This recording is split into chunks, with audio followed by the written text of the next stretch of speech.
tertúlia. Meu boa tarde aí para todos e todas. Hoje é dia 5 de setembro de 2012, quarta-feira. O verbete é de número 2408. Tem 4 páginas, 41 logias e 17 máximos. Eu chamo a atenção que o detalhismo tem 12 máximos. O tema é desinibição laringo-chacral. A especialidade é comunicologia. Agora, quem redigiu o verbete é a nossa veterana professora Mabel, que está aí muito bem assessorada. Cuidado com ela, tá? Agora, definição. A desinibição laringo-chacral é a qualidade, estado, característica ou condição da consciência homo-mulher de expressar-se verbalmente com ampla desenvoltura e desembaraço no diálogo, no coloquialismo informal, no debate aberto e nas exposições públicas de todos os tipos. O abertismo pessoal, as interpensenizações, os grafopensenes verbais, a desinibição laringo-chacral, a extroversão verbal, o expediente comunicacional, a espontaneidade oral, a linguagem desinibida, o destemor laringo-chacral, a mentalidade aberta, a mentalidade doadora, a mentalidade empática, a direção interacional nata, a desenvoltura mental somática expressa em palavras, a fluência na articulação dos signos verbais, a autobagagem polineurolexicológica. Agora, nós temos a erradicação dos autoassédios castradores da manifestação verbal desimpedida, a não submissão à mordaça comunicacional imposta pelos assediadores extrafísicos, a superação das coleiras do ego bloqueadoras do laringo-chakra. Agora, nós temos aí, na remissologia dos 15 verbetes, nós destacamos 5. Autoconsciência verbal, boca, desembaraço intelectual, taquilalia e verborragia. Frase enfática. A condição sadia da desinibição laringo-chacral é meta prioritária ao intermissivista comprometido com a tarde expositiva. Interesclarecimento exige fluência nos autoposicionamentos verbais. Você se sente satisfeito com a desenvoltura laringo-chacral pessoal? Quais têm sido os resultados evolutivos no uso do autolaringossoma? Agora, nós temos aqui, na mega-análise com João Paulo, são 20 itens. Discurso, oratória, tares, voz, dialética. Dialógica, linguística, linguagem, extroversão, verbalização. Interlocução, autoexpressão, fluência, eloquência e breve eloquência. Comunicologia, coloquiologia, laringochacrologia, ortolaringochacralidade e loquacidade. Agora, o verbete aí hoje do dicionário é abstrusologia, o argumento é omnipesquisológico. Eu chamo a atenção para a argumentação, que tem 24 itens aí, numa listagem, para a pessoa entender os processos. Professor, sou teletertuliano esporádico devido ao trabalho que executo. Quase todas as vezes que vou viajar, principalmente ao exterior, em alguns casos dentro do Brasil, começam a aparecer problemas dos mais variados, as mais variadas etiologias, principalmente de ordem profissional. Pacientes começam a ficar graves, aparecem casos novos, complicados, problemas de ordem familiar e outros que durante o período do trabalho normal não são tão frequentes. Seria assédio ou consciência ou consciência que não querem meu afastamento. Não, aí tem que examinar para ver o que é. As suas viagens, como é que é isso? Esse trabalho que você faz no exterior, é baseado em quê? Qual que é a relação que tem com aquilo que você faz no lugar que você está aqui, no seu domicílio? Tem que examinar e ver o que é isso. Agora, quando tem muito assim, que está demais, e que é ordinário, quase sempre tem assédio disso. No verbete do DAC, o senhor poderia entrar em maiores detalhes quanto ao item 3 da taxologia, número 20, anti-auto-hipodromia, hipismologia. O que eu quero falar aqui é o seguinte, é a pessoa que ela é contra o processo de andar a cavalo, de montar qualquer tipo de moar, seja égua, cavalo, burro, jegue, seja o que for. Porque isso aí é um processo de subhumano que a gente coloca na situação de escravo. É um negócio muito ruim. Agora, vocês podem falar assim, não, mas matar um frango é pior. Sim, tudo isso é ruim. Agora, o processo é que ninguém fala muita coisa de cavalo, nem de égua, nem de nada. Agora, alguém já perguntou para um cavalo que pode montar nele? Outra coisa, alguém já deixou algum cavalo montar no cara, no cavaleiro? Então, veja, isso tudo é uma coisa para pensar. Agora, a situação é tão precária que já tem gente que imita os cavalos. Então, tem o rickshaw. Então, o burro sem rabo é a imitação do cavalo. Agora, isso é que nós chamamos de a anti-auto-hipodromia. É o hipódromo. Vamos entender, hipódromo. Então, por exemplo, um dos piores clubes que tem, que eu nunca pertenci a nenhum deles, é o hipódromo. Nunca participei disso. Sempre meti o pau. Para mim, é um clube de doido. Aquele negócio de estar em cima de cavalo, só pensar em cavalo, andar a cavalo. E outra coisa, arranja obstáculos para o cavalo, com um cara em cima. Não, vocês já pensaram nisso, como é que é? E a corrida? E a corrida de cavalo? E por aí vai. Então, vê se me entende. Isso é o estudo do hipismo, da hipismologia. Agora aqui, para a nossa verbetógrafa. Na auto-organizaciologia, página 21, a partir de qual nível da escala evolutiva das consciências é que superaremos, em definitivo, todos os gargalos evolutivos pessoais? A gargalologia. Olha, eu acho que o mais sério é o desperto, né? Você conseguindo não ter mais nenhum tipo de influência extrafísica, eu tenho a impressão que, pela lógica, né, os caminhos se abrem. Porque aí a consciência, ela é mais consciência de verdade. Ela consegue pensar por si mesma, a volição dela é melhor aplicada, ela já não tem interferência espúria. Então, os caminhos realmente se abrem. Eu acho que o grande gargalo nosso, assim, mais imediato, né, é alcançar essa desperticidade, porque quem sabe seja realmente uma abertura de novos caminhos evolutivos, é um novo patamar que a gente consegue alcançar. Em Parafatologia, página 2, sexta linha. A técnica da laringosacralidade sadia, impulsionando a mental somaticidade. Na verdade, essa teática, né, a teática da laringosacralidade, o inverso também é verdadeiro.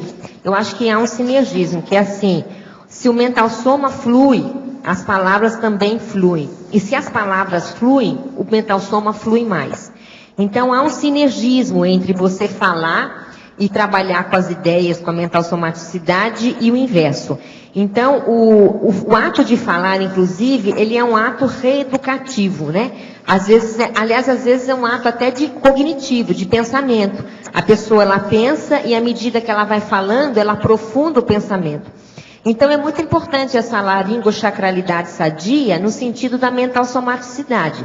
Porque até certo ponto, o laringochakra, ele expressa o mental soma. Igual que a escrita também expressa o mental soma, o laringochakra também.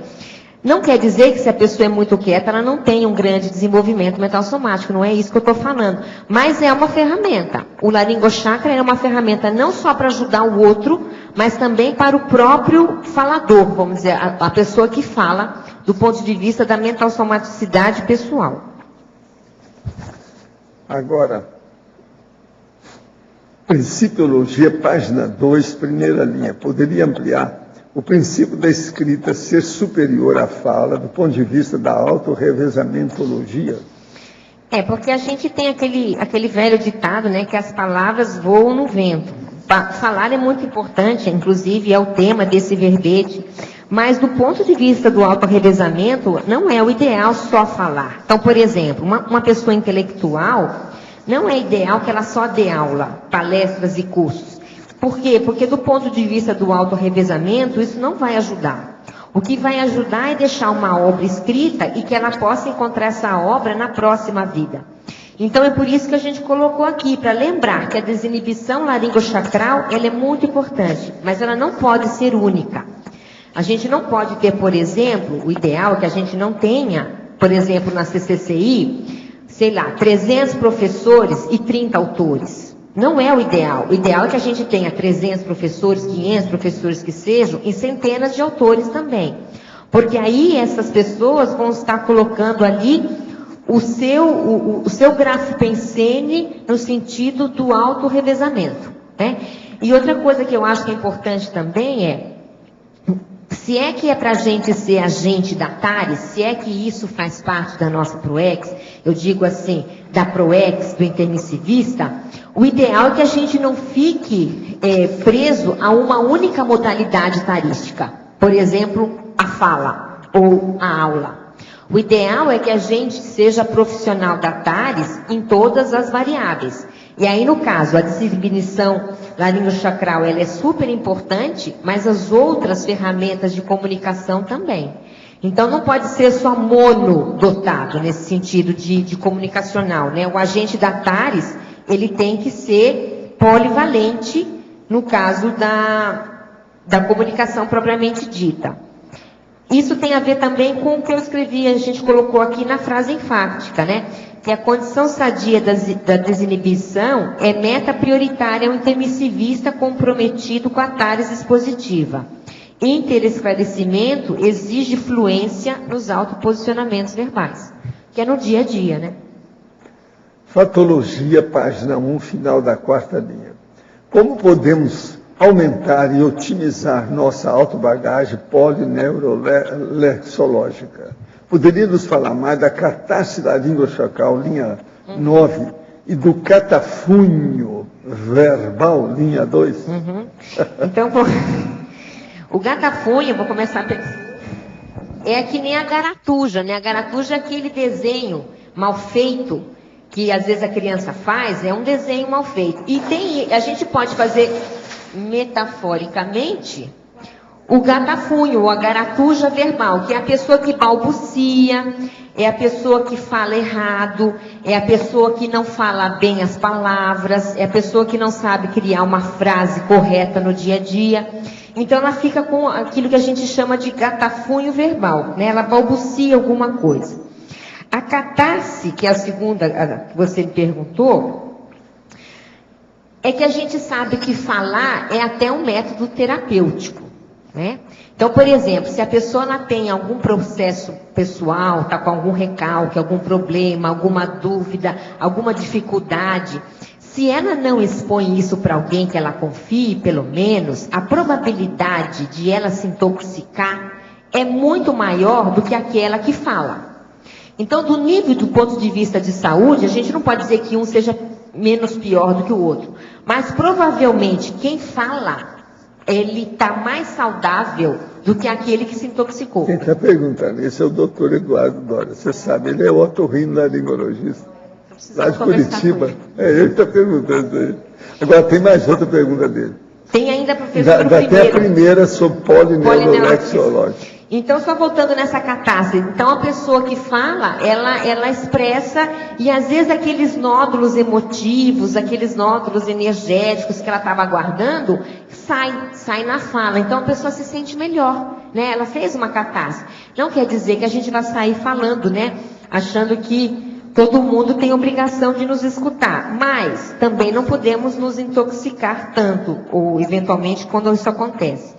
A outra pergunta dele era sobre a autobagagem polineurolexicológica.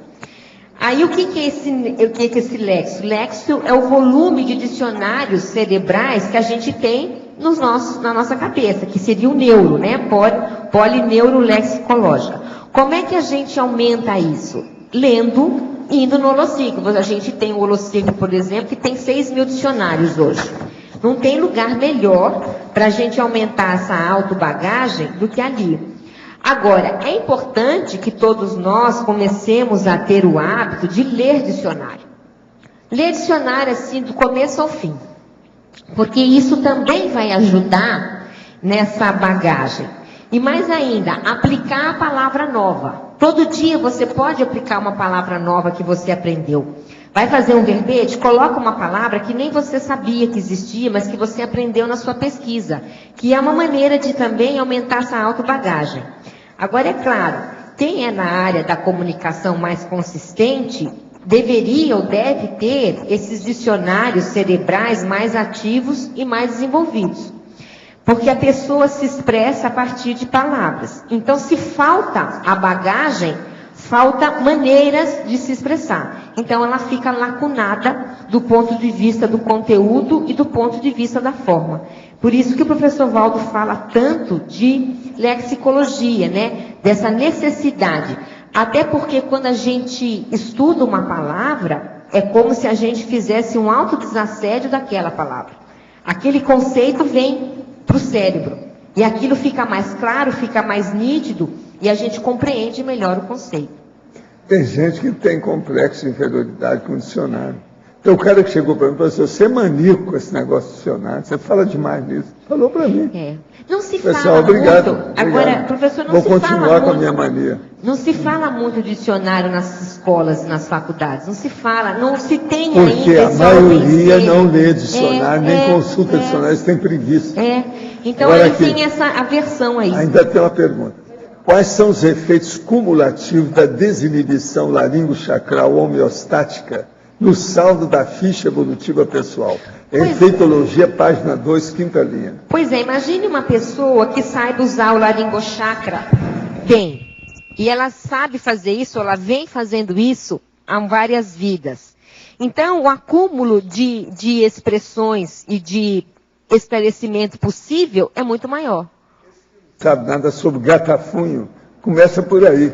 Essa é uma palavra que era bom, vai lá no... Pois é, às vezes o cara não sabe que ele tem o que ele tem gatafunho. Então guarda essa palavra para sempre. Se não gostar de gatafunho, o resto da vida. Garatuja, que também vai ter que procurar no dicionário. Então, essa coisa de acumular o uso positivo do laringochakra vai dar facilidade para essa pessoa no sentido do esclarecimento propriamente dito, da comunicação. E se for positivo, vamos dizer assim, azula a ficha evolutiva pessoal, deixa mais azul. Gente, eu estou aqui com o cartaz do ECP2. Vai ser no dia 21 agora, 21 a 23 de setembro, lá no Rafaim Palace Hotel em Foz. Você já pensou em se tornar desperto nessa vida? ECP2, Extensão em Conscienciologia e Projeciologia. É o curso de imersão que visa concretizar, intensificar a renovação pessoal e as metas propostas para si mesmo do ECP1, através do fortalecimento energético, da ampliação das parapercepções e da criação de neossinapses. De modo que vocês olham bem, o processo é só entrar em contato com o Campus CAEC, IPC, e as inscrições já estão abertas. Dia 21, quer dizer, daqui 12 dias. Agora, nós temos aqui a imersão na TENEPS. A imersão na TENEPS vai ser de 17 a 20 de dezembro de 2012. Pra vocês terem uma ideia, a família toda da CCCI está nessa, dando aula, olha o tanto de gente. Entende? Agora, o problema todo é o seguinte, isso aqui vai ser um evento muito importante, porque é o primeiro Congresso Internacional de Tenepsologia, o 5º Encontro Internacional de Tenepsistas. Então, vamos olhar bem nisso, que é muito sério. Eu falo aqui, eles pegaram uma frase minha. Qual a excelência, profundidade, duração e o saldo do seu intercâmbio maduro com o máximo mecanismo assistencial extrafísico? Então, o que vocês querem? O negócio é muito sério. Então, isso vai ser no discernimento, no dia 17 em diante. Tá certo? Dezembro. É antes do Natal. Professor, agora, só dando um adendo aí no Tenepsologia, esse vai ser o primeiro ano que vai ter transmissão em EAD. Nós estamos providenciando isso junto no CAEC, o Felipe, mais o Jorg, mais o outro rapaz lá, para introduzir isso nesse ano. Então, as pessoas que não puderem vir a Foz vão ter a capacidade de assistir à distância na Europa, no mundo, na Austrália, onde for, entendeu? Estão aí com o processo, está mostrando o problema diversos continentes. Agora, gente, depois de amanhã vai ser lançada uma revista Saúde Consciencial da OIC, mas já trouxeram para mim os exemplares que eu estou com eles aqui. Está ao máximo a revista. Essa aqui, por exemplo, tem 188 páginas. Agora, ó, é toda uma série de artigos de gente de tudo quanto é tipo aqui. Médico, psicólogo, dentista, engenheiro, tem tudo aqui. Agora, os assuntos são muito interessantes. Eu quero levar hoje, que eu quero ler isso, começar a ver com calma. Agora, depois de amanhã, o lançamento aí na OIC. Hoje é dia 5, é no dia 7 de setembro. De modo que está aqui a revista, está ao máximo a revista. Vale a pena ver isso. Tá? O lançamento eu já estou falando antecipadamente, mas vai ser depois da manhã, oficialmente. É o primeiro número, é o lançamento mesmo da revista. E muito boa ela está. É muito tema interessante tem aqui. Eu não vou ler, são dezenas de temas, o negócio é muito grande.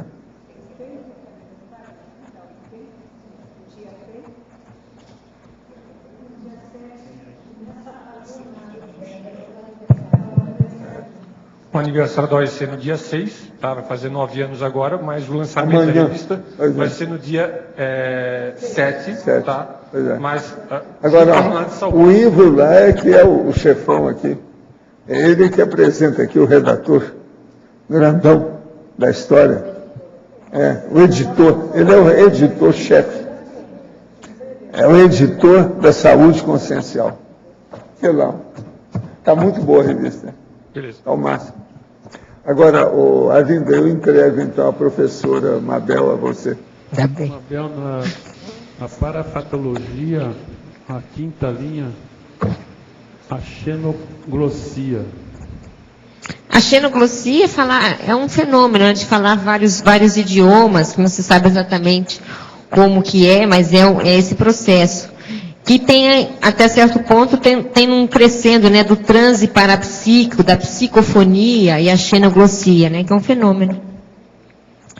E na sinergismologia, a segunda e terceira linha, o sinergismo laringochakra nas interlocuções acaloradas.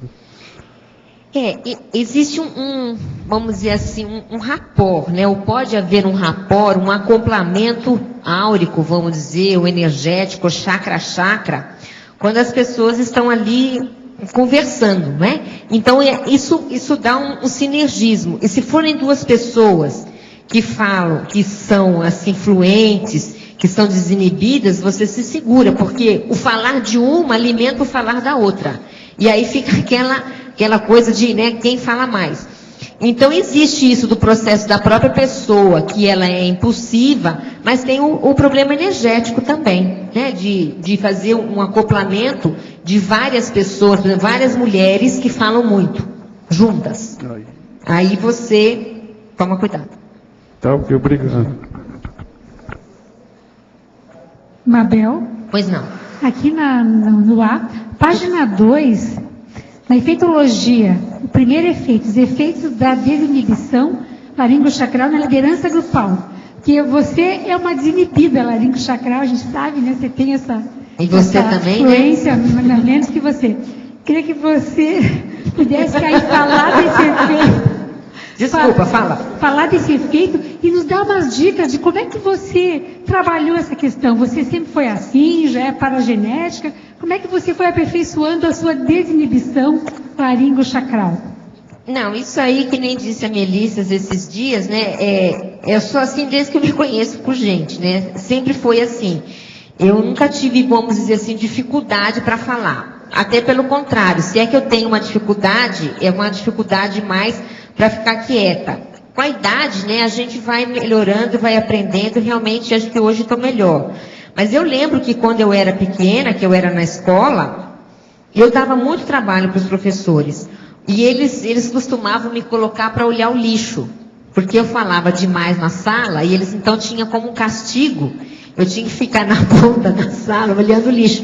E eu ficava, porque essas coisas nunca me deram nenhum problema, né? Eu voltava e continuava falando.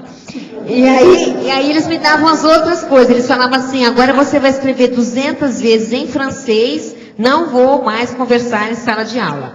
Então, veja, em francês, depois era inglês e assim ia. Eu fui aprendendo até. Então, eu tenho muito mais esse problema, vamos dizer, de falar mais do que falar menos, tá? Agora, isso é muito coisa de mulher e também eu acho que é da paragenética, né? Porque o lado da comunicação, para mim, foi um lado sempre mais fácil, vamos dizer assim, de lidar. Eu não tenho assim um problema de recalques nessa área, uma repressão nesse sentido, não tem esse tipo de problema. Agora, o que eu coloquei aqui de efeitos da desinibição na liderança é que normalmente a pessoa que tem mais fluência verbal, ela assume papel de líder. Até porque, em grupo, é necessário alguém com um pouco mais de comunicação para poder puxar o grupo, né? A pessoa muito, muito calada, ela tem mais, não que ela não possa, né? Mas ela tem mais dificuldade nesse sentido. O professor Valdo conta um caso de uma senhora, se eu não estou enganada, era uma senhora muito simples, e parece que pegou fogo no ônibus, e ela gritou fogo, foi mais ou menos isso, né? E começou a trazer todo mundo para fora. Olha a liderança da mulher, mas olha o laringochakra, a prontidão dela, que salvou a vida de muita gente. Tinha médico, tinha engenheiro, tinha dentista, tudo lá. E ela é que tomou a iniciativa de tirar o povo do tirar o povo. Então, veja. Foi dentro do túnel.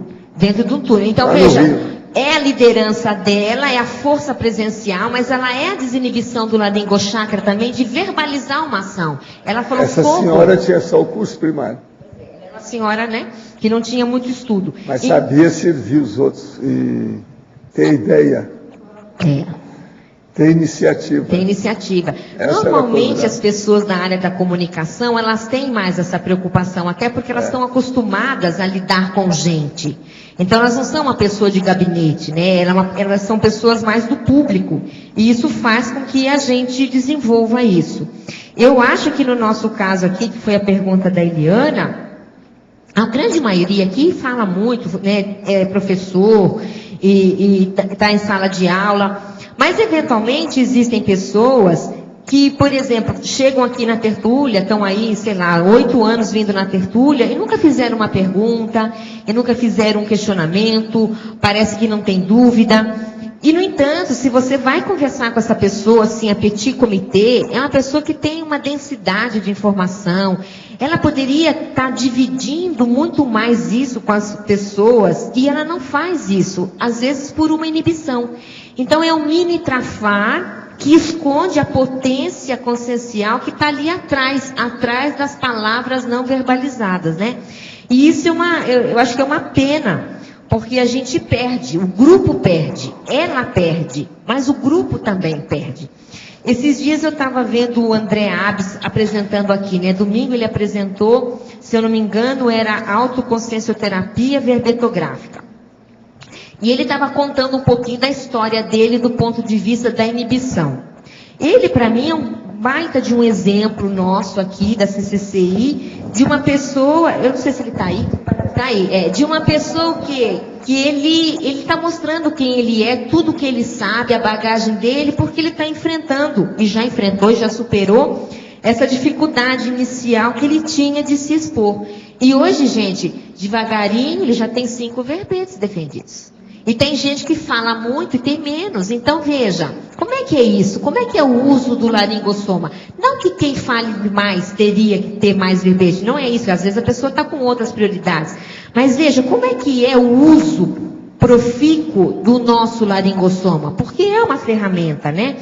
Então, é isso que eu acho que a gente tem que pensar, sabe, Eliana? De vencer essas barreiras que eventualmente alguém tenha para mostrar quem a consciência é.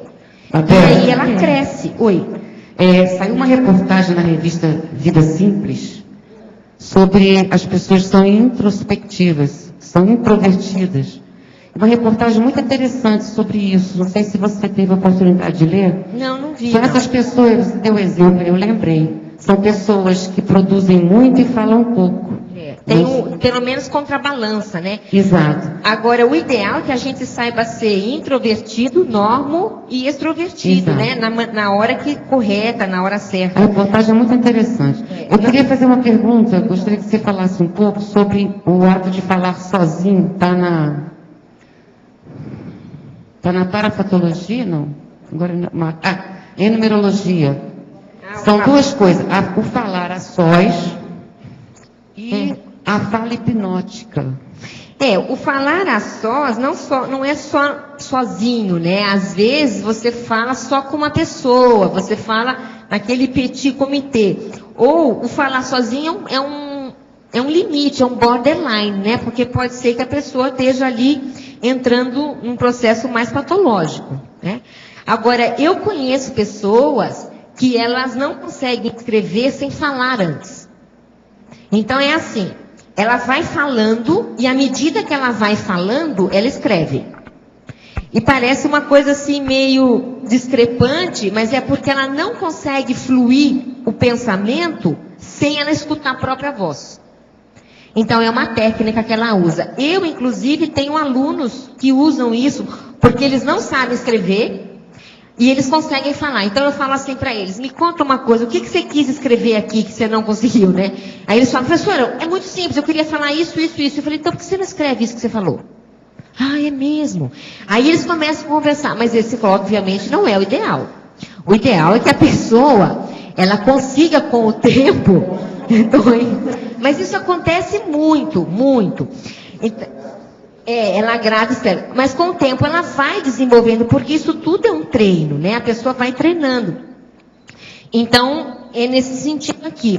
O outro é aquela fala hipnótica, que até certo ponto tem a ver um pouquinho com a fala melíflua, que é aquela fala pausada, que você está querendo fazer com que a pessoa entre no estado alterado de consciência. Então, a fala, por exemplo, do padre, além de ser melíflua, padre, um pastor, seja lá quem for, ela pode ter um tom hipnótico. Porque aquilo ela vai numa cadência, e se você não prestar muita atenção, você vai indo junto, e aquilo vai te dando uma perturbação mental somática, e você perde o juízo crítico.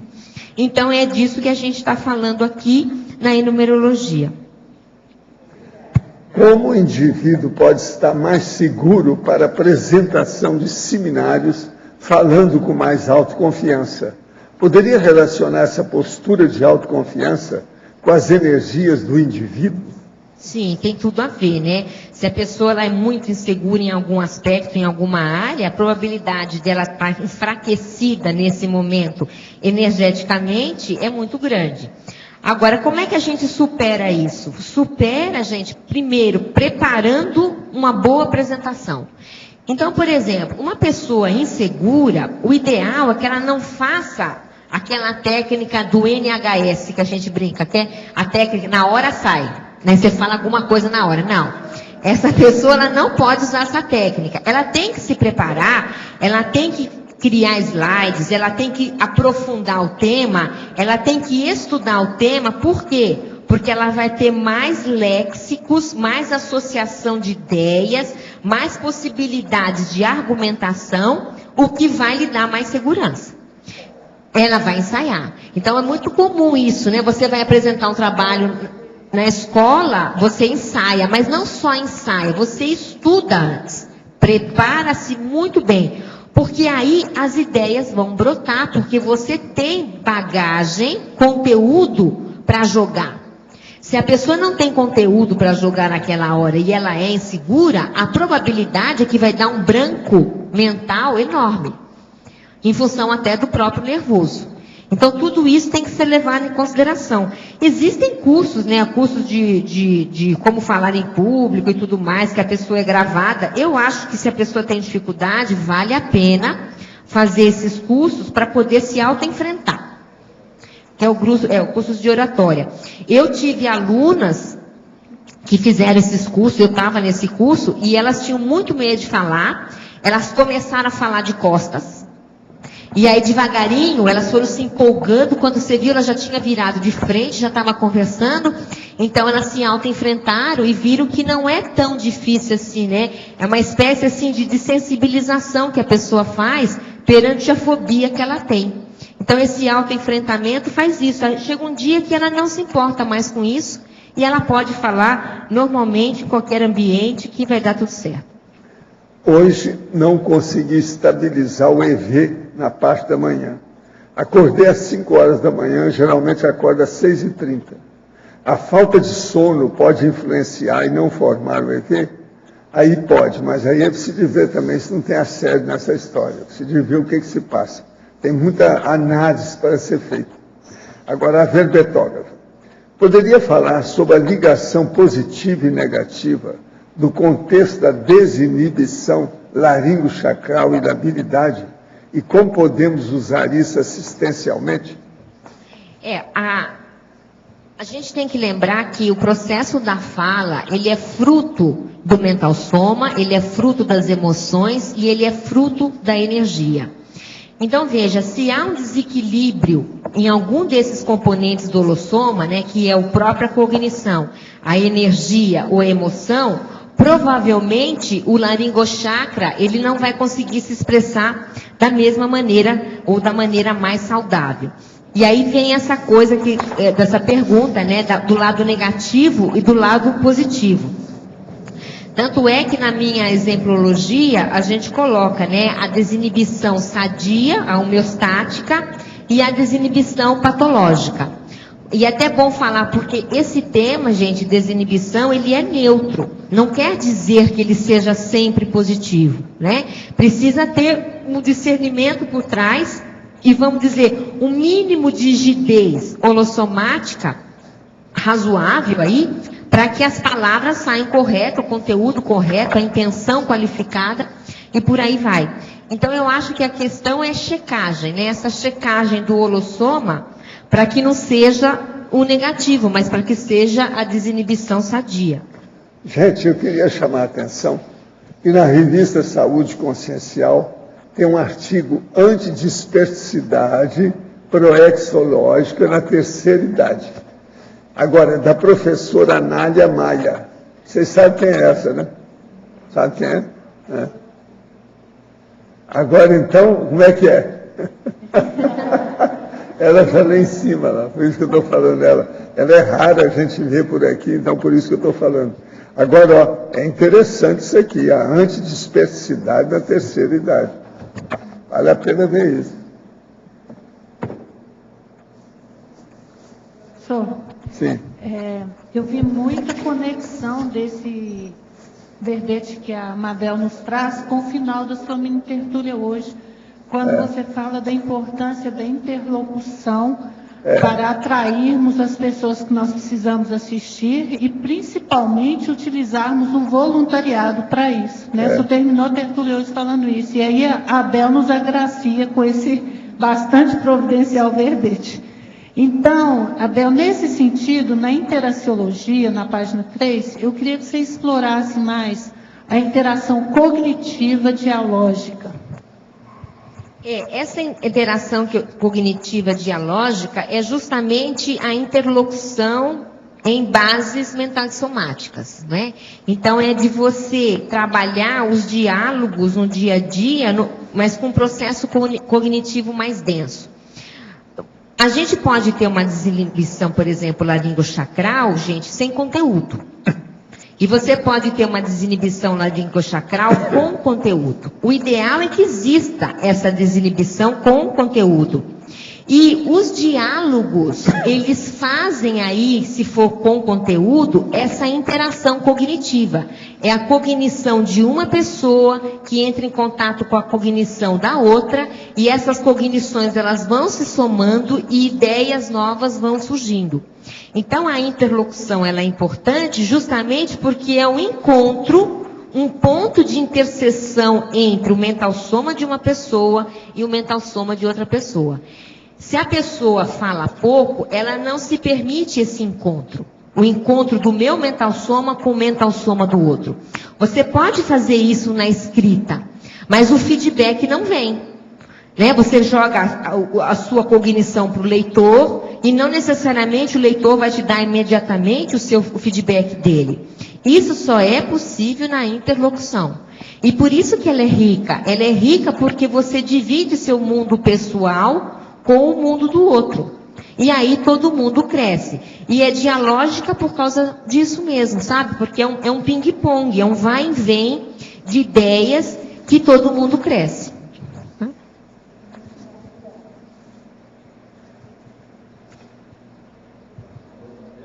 Pois não. Vamos palavrear da trinomiologia na página 3.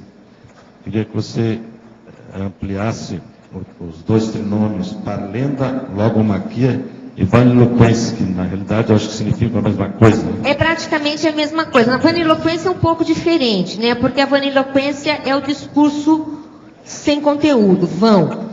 Mas a parlenda, ela tem uma ideia mais assim de uma discussão acalorada.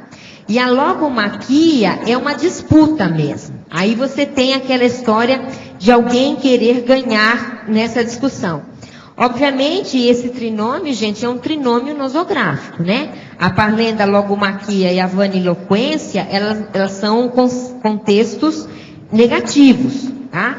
Diferente da interação cognitiva dialógica que a Patrícia acabou de perguntar. Na interação cognitiva não existe, ou não deveria existir, a parlenda, a logomaquia, ou seja, essa disputa de quem tem mais razão. Tá? Em tese, nessa interação cognitiva, deveria ter, sim, um certo abertismo pessoal para doar o que você sabe e aprender também com o outro, né? No sentido de construção. Então, é um trinômio, vamos dizer assim, nosográfico esse. Tá, e o seguinte trinômio, quando fala aí a parafonia, o otentotismo, o que tem a ver os otentotes com isso? O otentotismo, metaforicamente, gente, é uma conversa meia gaga, metaforicamente, né? Porque o otentotismo mesmo é um idioma dos otentotes, e otentotes é uma família étnica africana que fala esse determinado idioma. Até por sinal, fazendo um parênteses, eu li há pouco tempo que há indícios que esse grupo de pessoas que tem esse tipo de etnia são os que estão mais perto da raiz da espécie humana. Há estudos do cromossomo Y deles e por aí vai, eu não me entrei muito nesse estudo, mas parece que eles são aquele biótipo, né, ou aquela etnia que está mais próxima da origem, né, da espécie humana. Mas, enfim, esse trinômio, a parafonia, a esquinofonia e o otentotismo, também é um trinômio nosográfico. A parafonia, para quem não sabe, é a pessoa que tem algum problema de alteração de voz. A esquinofonia é a falta de vigor na voz. Então, por exemplo, quando a gente está aqui no tertuliário e a gente fala assim, fala alto. É que a pessoa está sem vigor, é um processo esquinofônico. O nome correto seria esse. E tem esse otentotismo, que é uma espécie aí de gagueira, né? Na verdade, o significado dele é esse.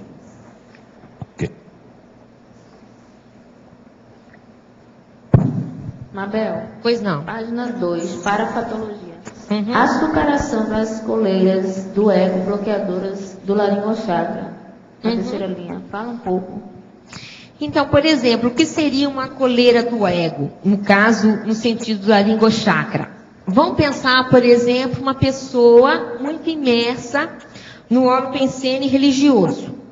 O holopensene religioso, ele é, por si mesmo, uma coleira de ego. Aí o que acontece na expressividade dessa pessoa? Essa pessoa, ela vai ter repressão. Se ela estiver muito imersa, ela vai ter repressão, ela vai ter recalque e ela vai ter medo de falar. A palavra é essa. Ela vai ter medo de falar sobre determinados assuntos. É nessa área, por exemplo, que mais existem palavras tabus, né? Que é aquelas palavras que não podem ser ditas, por exemplo, diabo, assédio. Não se aceita esse tipo de palavra nesse tipo de holopensene. Então, a pessoa se reprime. Se ela fica muitas vidas, eventualmente, dentro de uma condição dessa, pode ser que ela tenha, com o tempo, realmente um bloqueio laringochacral, né? Ela tem uma falta de expressividade muito forte em função da repressão que ela recebeu. Ou, por exemplo, hoje em dia não existe mais isso, mas antigamente haviam, assim, colégios que eram muito repressores. E você não podia falar, tinha que pedir licença para falar. Então, a criança, ela aprendia a se reprimir, né? Que ela não tinha o livre arbítrio de usar a palavra conforme queira.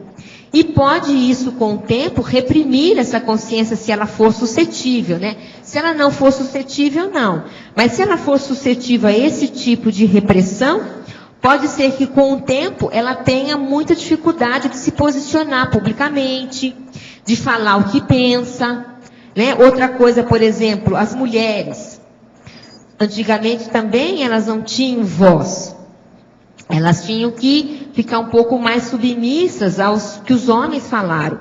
Até que ponto isso também não poderia bloquear o laringochakra? E por aí vai. Então a gente tem aí, eu poderia estudar na sociedade, diversas coleiras do ego que bloqueiam o laringochakra, né? Além de alguns objetos que não são ideais para a gente usar. Ou alguns tipos de comportamento. Por exemplo, uma pessoa que fala muito, ela precisa falar muito, ela tem que cuidar um pouco mais da voz. Eu, por exemplo, dou aula, vai fazer 10 anos. E é praticamente todos os dias. Às vezes a gente encara uma sala de aula com 80 pessoas e não tem microfone. E quando é uma sala de aula com 80 pessoas, geralmente é o primeiro, segundo período, que é aquele período do jovem, né, bem jovem, que fala muito, porque não tem ainda muita maturidade. Então, na verdade, a gente não fala na aula, a gente berra. Porque é a única maneira. Você não tem microfone, você está falando com 80 pessoas que estão falando junto com você. E aí o que acontece? Você vai desgastando a voz. Então, com o tempo, quem dá aula sabe, a gente precisa hidratar mais. Precisa beber mais água. Não pode ficar muito frente de ar-condicionado muito forte. Eu, por exemplo, hoje, eu não era assim, mas hoje se eu fico muito tempo em frente de um ar-condicionado, eu começo a perder a voz. Aí eu não posso, eu tenho que evitar. Então, essas coisas que para quem usa o laringochakra, elas têm que ser levadas em consideração para poder sustentar um veículo, né? O professor Valdo usa a barba, que ajuda na defesa do laringochakra, mas ele fala todos os dias, várias horas por dia. Então, se ele não fizer isso, ele vai desgastar as cordas vocais, com certeza. E nós aqui, enquanto professores, tem que tomar também certas precauções. Mabel, na efeitologia, página 2, você coloca na terceira linha os efeitos do holopensene empático no desembaraço laringochacral. Que é uma coisa mais profunda ainda, não do que você está falando agora. Você veja só, existem holopensenes que são repulsores. Existem pessoas que têm holopensene repulsor e existem ambientes de holopensene repulsor. E existem pessoas com holopensenes atratores e que são acolhedores. O holopensene empático, ele está mais nessa linha do acolhedor e do atrator. Então, a gente pode notar assim, na presença de certas pessoas, eu, por exemplo, você, cada um aqui, pode se sentir com maior liberdade de expressão. E na presença de outras pessoas, você se sente extremamente constrangido. Mas isso é o problema do holopensene do ambiente. Pode ser um problema do ambiente, mas também pode ser um problema meu, ou um problema seu. É a pessoa que se submeteu aí a alguma canga. Tudo isso é possível. Tá?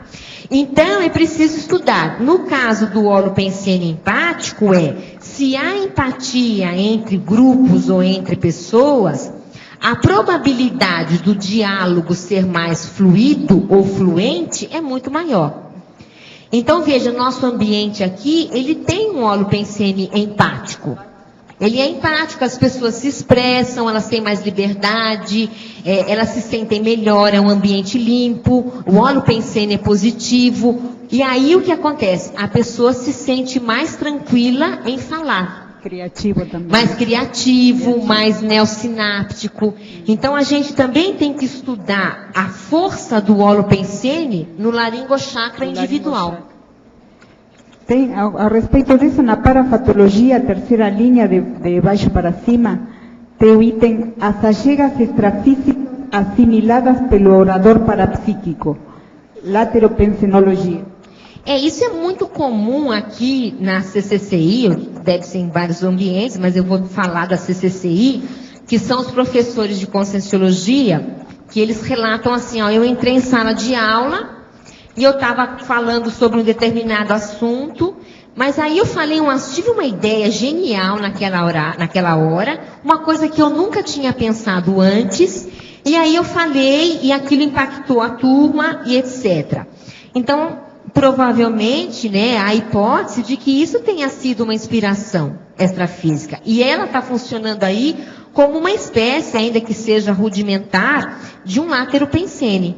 E aquela ideia que chega, uma associação de ideias que chega naquela sala de aula inédita, super original, em cima do lance, é a que mais esclarece.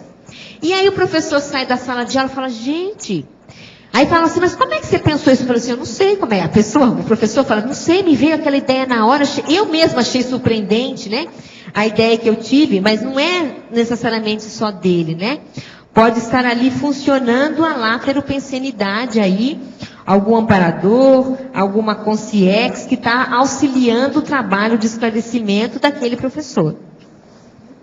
Saí do emprego em maio de 2012, a fim de montar meu próprio negócio, visando maior satisfação pessoal e maior autonomia do tempo para desenvolvimento evolutivo. Aluguei um imóvel que está em obra desde então.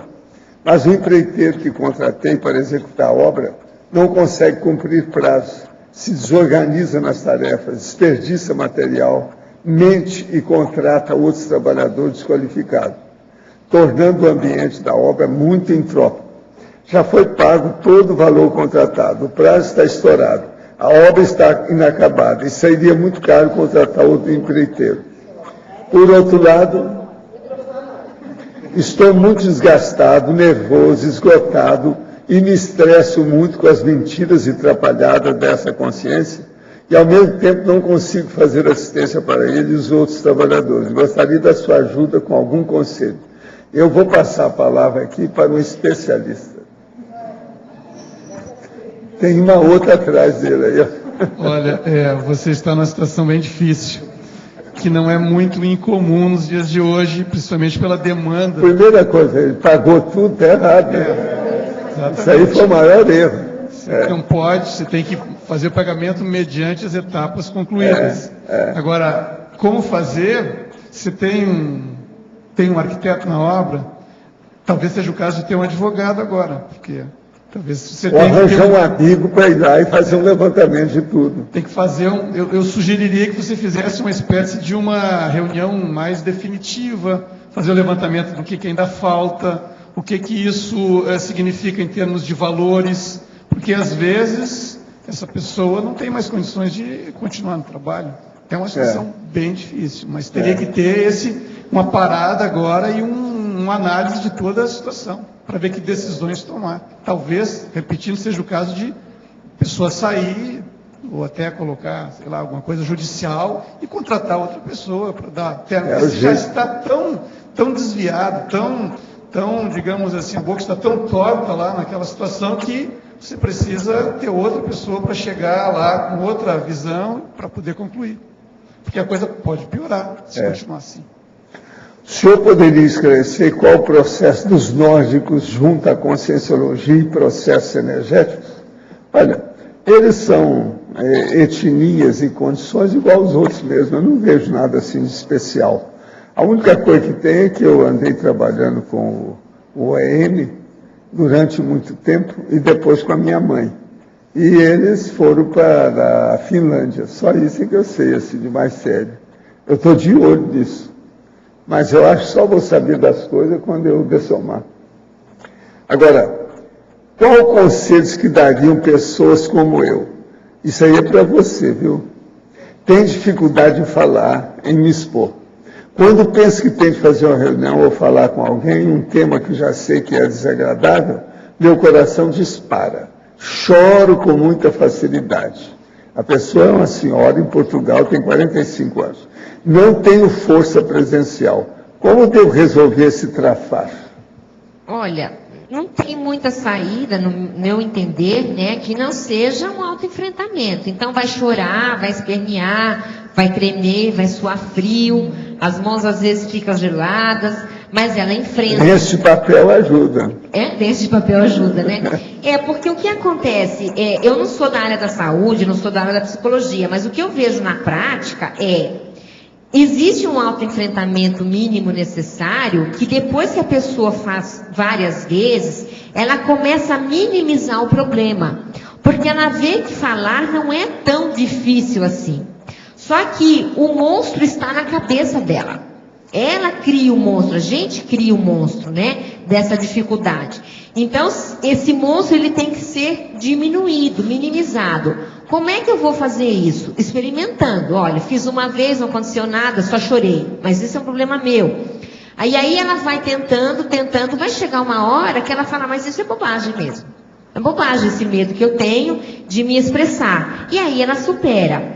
Isso faz parte aqui da parafatologia, em algum lugar eu coloquei, era lá, aqui ó, a erradicação dos autoassédios castradores da manifestação verbal desimpedida.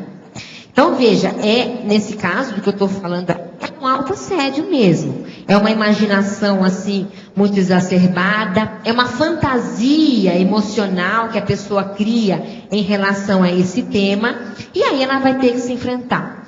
No meu ponto de vista, eu acho que a pessoa tem que fazer isso rápido e de uma vez por todas. Por quê? Porque eu acho uma grande pena uma pessoa, às vezes, com um potencial enorme, ficar recalcada a vida inteira e sofrendo à toa por causa disso. Então, quanto que se perde, eu estou falando isso, gente, porque não é uma, não são duas, não são três pessoas, é muita gente. Quantas pessoas perdem inúmeras oportunidades porque tem esse recalque? Quanto de sofrimento essa pessoa não tem porque ela vai ter que fazer uma apresentação pública? Sendo que se ela enfrentasse isso, às vezes com o apoio de um terapeuta, às vezes com o apoio de um psicólogo, ela ia vencer isso muito mais rápido do que ela imagina. É que num primeiro momento parece um grande monstro, mas quantos casos a gente vê de pessoas que superaram isso rapidamente?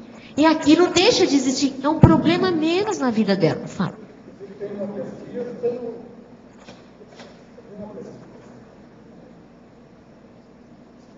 Pesquisa sobre os medos, os maiores medos, né? E o primeiro medo é o medo da morte. O segundo maior medo é falar em público. Mas então, as pessoas relatam. Olha lá. Então é muita gente que sofre disso, né? E eu acho que ela então vai ter, ela está perdendo muito tempo de vida, sadia, útil. Eu acho isso. Então, coloca isso na balança e tenta enfrentar. Busca ajuda de um terapeuta. Aí alguém está me dando a ideia aqui, ó, escreve o que você tem que falar e lê. Por exemplo, se não sai de improviso, leva o papel escrito e lê. Olha, eu quero falar para vocês isso, pronto. Mas fala, porque senão não vai ter autodesassédio. Mabel. Oi. Mabel, com relação aqui à principiologia, na primeira linha tem ali o princípio da escrita ser superior à fala do ponto de vista da autorrevisamentologia. Claro, porque o livro ele vai ficar para as próximas vidas, né? Eu queria saber assim, o que você pode dizer da tua experiência, o quanto qualificou a tua fala, ou se você observou alguma coisa nesse nível, depois que você publicou o livro, depois da publicação? Eu acho que trabalhar com texto há uma sinergia na fluência mental somática. Então é assim, se você trabalha e escreve mais, obviamente você está reeducando a sua retilinearidade pensênica. Por quê? Mais às vezes do que a fala. Por quê? Porque você tem que escrever um texto, um parágrafo, um discurso que seja claro, que seja lógico, que seja coerente, que seja encadeado e que tenha conteúdo. E isso não sai assim. Né? Quem tem muita facilidade de treino, ótimo, senta lá e escreve. Mas quem não tem, não. Por quê? Porque não tem retilinaridade pensênica ainda. Então, quanto mais, eu penso, Felipe, quanto mais a gente escreve, mais retilinaridade pensênica a gente tem. E isso mais ajuda na nossa fala também. Tem? Porque tudo é uma questão de você ir burilando os atributos mentais somáticos, os atributos cognitivos que vão se relacionar com a comunicação. Quanto mais a gente escreve também, eu vejo, acho que em todos os casos aqui, mais claro a pessoa pensa. Um texto que a gente às vezes eventualmente tem dificuldade na revisão é um texto obscuro do ponto de vista da clareza da ideia, porque a pessoa não burilou. Ela precisa burilar. Você acha que a gente pode falar assim, quem escreve bem, a tendência, em tese, fala bem? Se não tiver processo emocional, Porque também, quem escreve bem, mas tem um recalque, uma repressão emocional, pode ser que não consiga falar. Fale bem, mas não consegue falar. Se passasse o gargalo, falaria bem. Eu penso isso. Tem recurso para falar bem, mas às vezes tem um travão. É o que eu estou falando. E isso que eu vejo, que eu acho que é o mais sério. Né? A pessoa é uma bagagem, é um potencial. E cadê? Cadê a interação? Onde está você, consciência? A consciência está lá, mas cadê você? A consciência, sabe? Ela é corpo presente, mas ela não manifesta o que ela podia manifestar. Eu acho isso uma pena. Claro, gente, nada com exagero, né? Não estou dizendo o outro lado. Mas eu estou dizendo agora especificamente para as pessoas extremamente reprimidas, desse ponto de vista da interação. Né? Ô Mabel, no meu caso, eu me comunico bem com todo mundo, não tenho nenhuma dificuldade. Mas aqui, por exemplo, antes de fazer a pergunta, sempre meu cardio dispara muito. Eu não sei se isso é algo sério mesmo. Mas hoje eu estou conseguindo falar bem, mas normalmente eu tenho um bloqueio, a pergunta não flui. E não é o normal do meu dia a dia. Aí você tem que ver, não sei, quem é você que está falando? Ah, tá. Aí você tem que ver, vou falar uma coisa para você estudar, cada um vai ter que estudar o seu caso, né? Mas há pessoas que elas conversam muito bem em certos ambientes, mas naqueles ambientes em que ela acha que há um padrão cognitivo superior ao que ela está acostumada, mas isso às vezes é na cabeça dela, ela se reprime. Então, será que isso é o caso de algumas pessoas que chegam aqui e que ainda estão começando nesse ambiente? Pode ser que sim. Não sei se é o seu caso, não sei estudar o caso aí. Outra coisa, aqui é online. Será que isso interfere na pessoa? Ou no seu caso, na hora que você sabe que está falando online? Pode ser que sim também. É uma outra variável. Será que aqui a sua autoimagem corre mais perigo? Não sei, isso é você que tem que responder, ou quem tem medo. Porque tudo isso pode passar na cabeça da pessoa, entende? Por exemplo, as pessoas em determinados grupos em que elas querem ser aceitas, aí eu não estou dizendo que é esse caso, elas têm mais vergonha, porque elas têm medo de errar, porque elas querem ser aceitas no grupo. E aí vai, gente. Aí cada um vai ter que estudar o seu caso especial nesse sentido. Mas o importante é fazer o que você está fazendo, né? Falando. Aí daqui a pouco você vai esquecer disso, isso nunca vai nem passar na sua cabeça mais. Eu queria só dar o meu depoimento aí, que muito tempo eu também tinha taquicardia para fazer pergunta aqui no tertuliário, né? E aí eu criei uma técnica para mim, que é fazer 100 perguntas. Então sempre que tinha oportunidade, falava. E mesmo às vezes pegava um tema do texto, sim, do verbete, e colocava aquilo só para exercitar o fato de estar se expondo público. Eu acho que tem muita questão disso que a Mabel falou, porque tertuliário é um local público e de alto nível. Então isso... Oi? Se ambientar. A hora que a gente se ambienta no local fica mais fácil. Fica mais fácil, a gente vê, de novo os nossos monstros criados, né, na cabeça, mas que a gente vai depois vendo que não é bem assim, né? Portanto, não tem outra saída. Eu acho que aí acontece um autodesassédio. O que não dá é para fugir. Fugir não dá, porque aí aquele problema vai aumentando e a crença vai aumentando e aí fica mais difícil. Estou reconhecendo uma colega de classe com muitas características parecidas com os relatos do EM. Estou hoje ressomado na Finlândia e com aproximadamente 14 anos. Gostaria de saber se há mais detalhes sobre ele e as consciências do planeta dele, e também se existe dicas de como posso ser o melhor agente retrocognitor cosmoético com essa minha colega. A primeira coisa que eu não estou entendendo é o seguinte: é uma colega, é uma mulher, ele é homem, ele renasceu como homem. Primeiro, não é ele. Segundo, anota essas coisas e vê o que acontece. Se tiver algum fator maior, os próprios amparadores vão clarear o processo para você. Sobre o verdito do dicionário de argumentos. Na taxologia poderiam também entrar a técnica da imobilidade física vige a reflexão de 5 horas? Pode, essa aí pode entrar por todo lado, porque nós estamos precisando muito disso. Eu mesmo receitei aqui, antes da tertúlia, para uma pessoa aqui, que acabou de chegar, que são estudantes de engenharia. Então eu pedi para eles fazerem assim, tem um deles que estava assim, ó. Então eu indiquei para ele no laboratório. Poderia abordar mais em premissa o item neoverponologia. Olha, aqui eu digo o seguinte: as investigações levadas a efeito pela conscienciologia apontam as realidades multidimensionais do cosmos para a consciência interessada, fixadas racionalmente nas neo-verdades relativas de ponta, neo-verpons, cosmoéticas, sem cogitar se as mesmas são simpáticas ou antipáticas.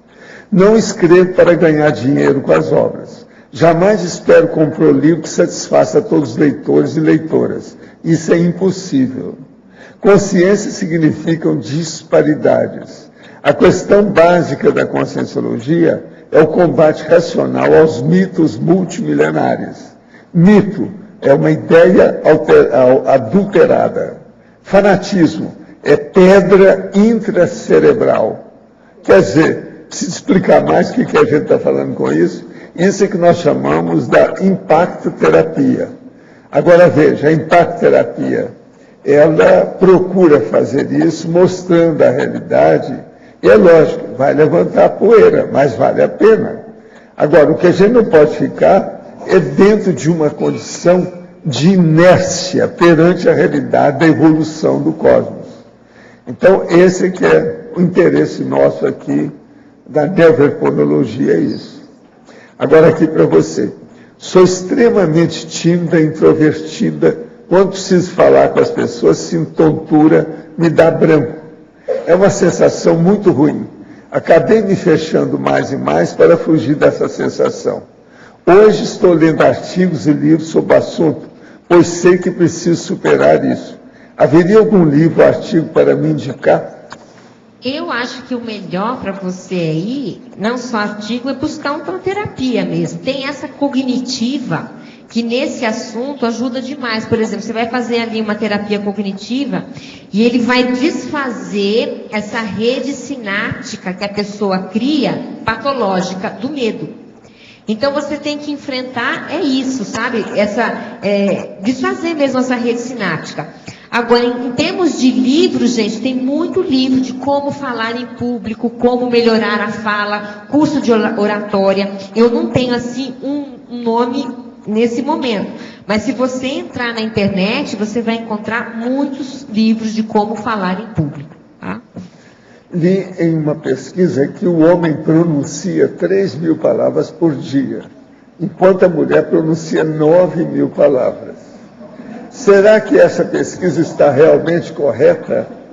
Se estiver correta, será que a mulher tem menos desinibição laringo-chacral? Ou será que ela tem menos capacidade de sintetizar? Olha, estão falando que essa pesquisa está errada, porque a mulher fala mais do que 9.000. Essa é brincadeira dos homens aqui. E a gente não sabe se essa exatamente assim, mas é evidente que a mulher fala mais do que o homem. Eu acho que isso nem precisa muita pesquisa para a gente chegar a essa conclusão. Agora, por que a mulher fala mais do que o homem? Ela realmente tem mais desinibição. Agora, a sua pergunta também é interessante. Será que a mulher tem menos facilidade para sintetizar? É possível.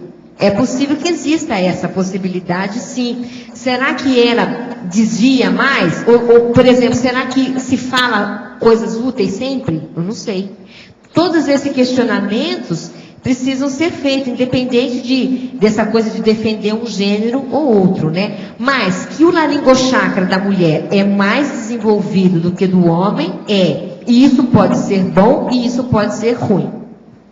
Gostaria de saber se as formas pensamentos são como demonstrado no livro de Lydie Bitter.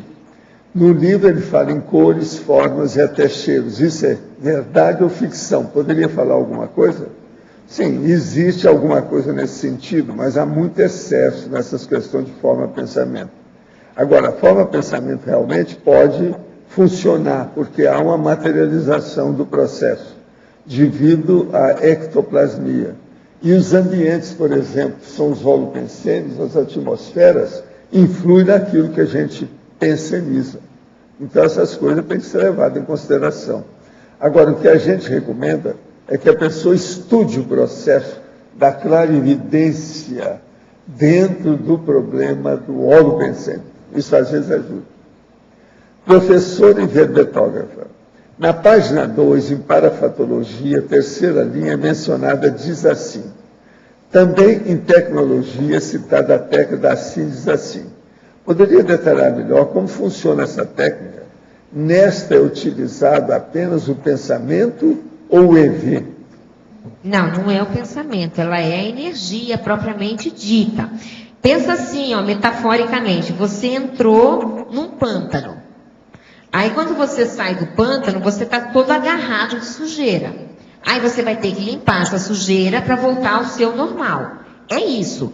A diz assim é isso. Você faz assim, você entra em contato com outros padrões de energias positivos ou não, mas vamos dizer que não sejam. Você volta carregado com resquícios daquelas energias, e aí, a partir da mobilização de energia, o EV, e a exteriorização de energia, você vai recompondo o seu holochakra e vai tirando aquelas amarras, aquelas pendências, aquilo que ficou de penduricalho, vamos dizer assim, na sua psicosfera. E aí você faz a desassim. A desassim é isso. Agora, não é assim, eu pensei só. Não, eu pensei, mas eu movimentei energia. Tá? Outra questão, sobre a síndrome do ansiosismo, na página 03. Penso que o ansiosismo é o principal responsável, ou tem uma relação muito estreita com as pessoas que falam enrolado e muito depressa.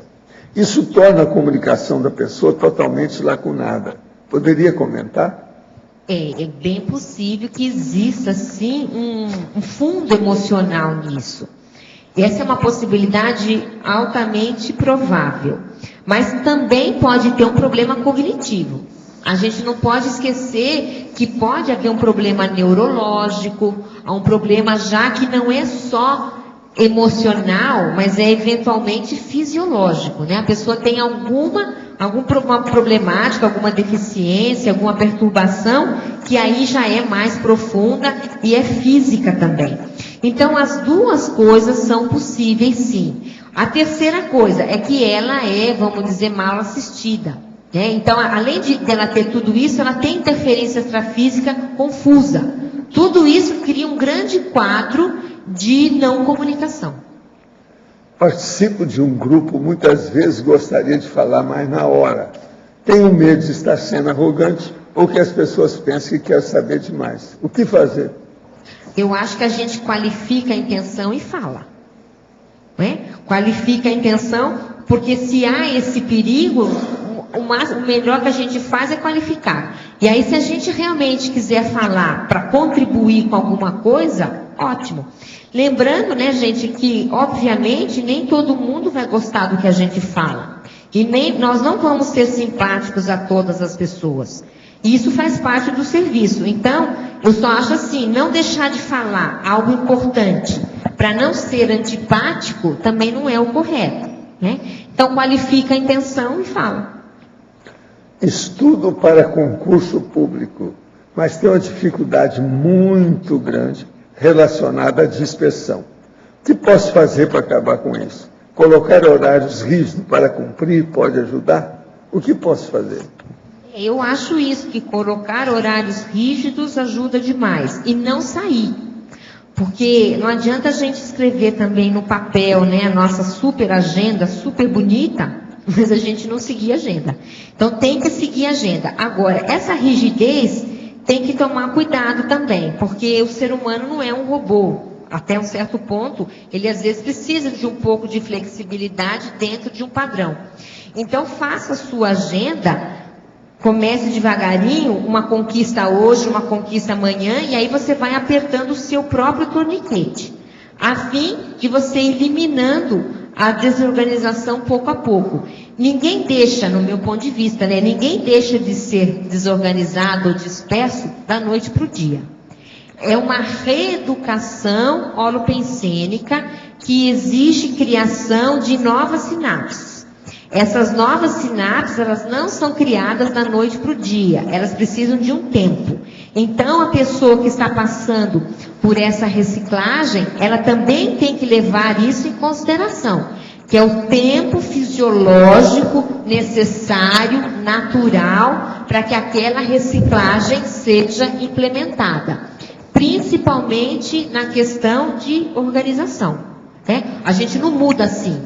A gente vai devagarinho se reeducando, então a pessoa também, ela tem que entender esse time, né? Que é o time da própria reciclagem. Mabel. Oi, pois não. Tá ouvindo? Parece que está sem som. Mabel? Pode falar.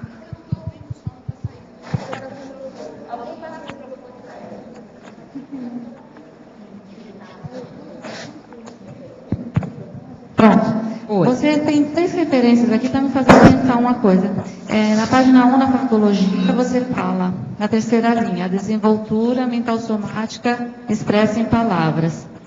Daí aqui no sinergismo, na página 2, o primeiro sinergismo, desinibição mental somática, desinibição laringochacral. E aqui na interaciologia, na página 3, interação, comunicação verbal, comunicação não verbal. Eu estou tentando achar aí como que a gente pode achar o que falta nas pessoas, porque durante muito tempo eu trabalhei com teatro, com dança, então a comunicação verbal e a não verbal, que é a expressão corporal, é muito comum. E daí você pode passar horas naquele processo, todo mundo falando muito, se expressando muito, mas pouco se extrai daquilo, né? Não tem conteúdo, né? Não tem conteúdo. Mas daí nesse sinergismo, desinibição mental somática e laringochacral, o que faltaria nessas pessoas? Porque, assim, bem desinibido, consegue se expressar. Só que você extrai pouca coisa. Falta estudar, quem sabe, né? Falta refletir. Você sabe que a desinibição laringochacral, ela é uma faca de 2 gumes. Por exemplo, existe um conceito assim que é, quanto mais a pessoa fala demais, em demasia, em excesso, provavelmente menos ela pensa. Né? Então, vamos dizer assim, a laringochacralidade excessiva embota o mentalsoma. Vocês concordam com isso? Porque a pessoa, ela entra vamos dizer assim, num fluxo, e ela vai, e ela não reflete. Então, para aumentar o conteúdo, e aí é um caso do mentalsoma, eu acho que a pessoa precisa estudar, a pessoa precisa refletir, a pessoa precisa pensar em priorização, ela precisa pensar em reciclagem de vida, ela precisa pensar em consistência de manifestação. E aí, se ela for burilando esse holopensene mais consistente, a vida dela é mais consistente, é mais profícuo, é mais sólido, é mais convergente, provavelmente ela vai deixar de falar por falar e ela vai ter necessidade própria, sem ela nem perceber, de falar coisas mais úteis, porque o holopensene dela mudou. Então, é um problema de holopensene. Não quer dizer que a pessoa não tem essa capacidade metassomática, não é isso. É que às vezes ela não burilou, ela não trabalhou, ela às vezes não é uma pessoa, por exemplo, que leve a vida a sério. Geralmente, quem não leva a vida a sério fala demais e coisas inúteis. Então, tudo isso tem que ser levado em consideração. Por isso que a gente fala que o laringochakra, até certo ponto, expressa a consciência. E é verdade, porque você enxerga melhor o conteúdo daquele corpo quando a pessoa se expressa. Não sei se ajudou. Ajudou, eu também penso mais ou menos assim.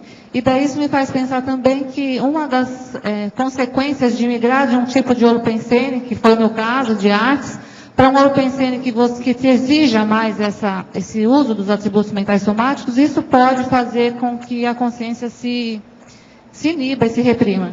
Sim, com certeza, com certeza. Professor Waldo, no dicionário, a abstrusologia em si, o senhor coloca, quando o senhor expõe aqui a abstrusologia, a ideia é passar esses temas que parecem ser obscuros para a ciência convencional, mas que são importantíssimos se nós levar em consideração a conscienciologia. Né? Isso aqui seria vamos dizer assim, uma banana technique para a ciência convencional, de certa forma? É para a gente fazer um levantamento da situação, né? De qualquer maneira, são conceitos, práticas e técnicas que são consideradas abstrusas. Quer dizer, muito esdrúxulas, diferentes ou estranhas ou qualquer coisa. Mas agora, eu fiz aqui de propósito para chamar a atenção para aqueles que chegam. Aqui tem de tudo, né? Macrosoma, banana technique, transafetivologia, né? Tem tudo, princípio da descrença, a técnica dos 15 minutos de espera. Estou ajudando o povo, estou fazendo força para ajudar, isso aqui ajuda muito. A veste única, só para chatear. A vitaliciedade da Tenete, isso aí o povo acha ruim. Mas é para o resto da vida. Eu não posso fazer 3 vezes por semana. E por aí vai. A gente manda todo aquele povo para aquele lugar, ou seja, para a holoteca para estudar o manual da Tenete. Tá certo? Aproveitando que o senhor comentou aí na minha tertúlia a questão que muitos amparadores estão por aqui hoje no campus, né? Estiveram aí de manhã, um monte deles. Nesse sentido. Mas já foram embora. Só e depois, quando eu cheguei aqui, eles não estavam mais não. Agora, a turma mais importante parece que seguiu com o transmentor para interlúdio. Foi para lá. Só para uma visita de campo, um interlúdio, a princípio, uma coisa assim. Saíram de um campo e foram para outro. Né?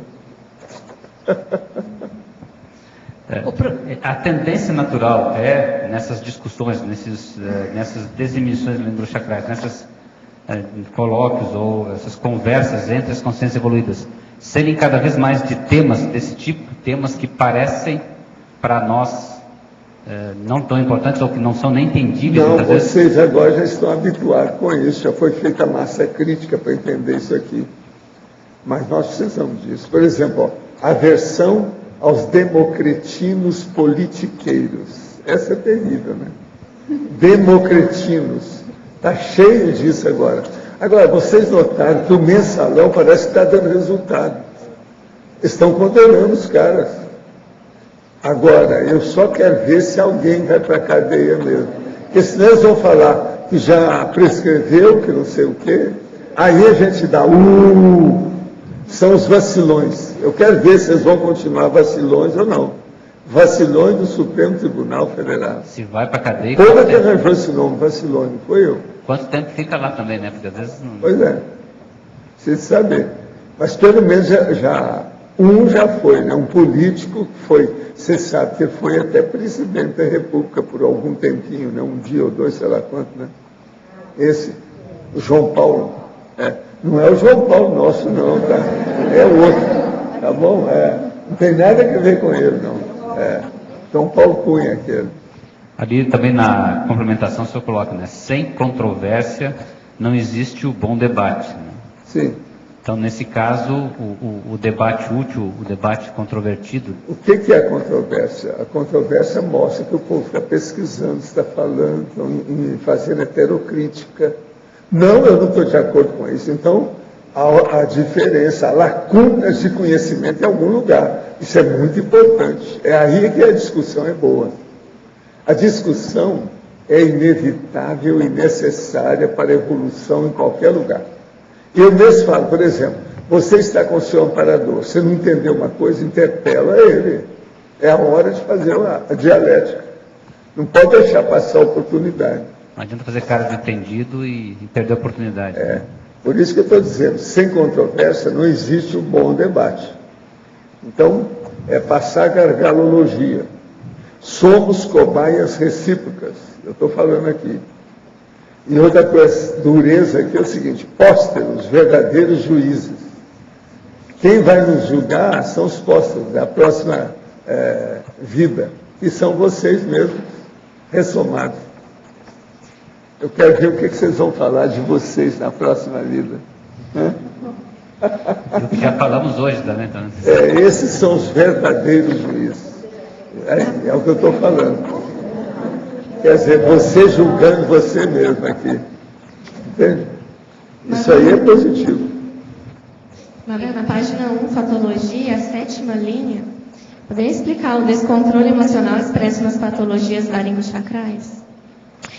Eu comentei aqui alguma coisa, né? Porque a expressividade da pessoa, ela é fruto de todos os veículos, né? Então, por exemplo, você tem lá os 4 veículos. Se os veículos estão homeostáticos, a consciência se expressa bem.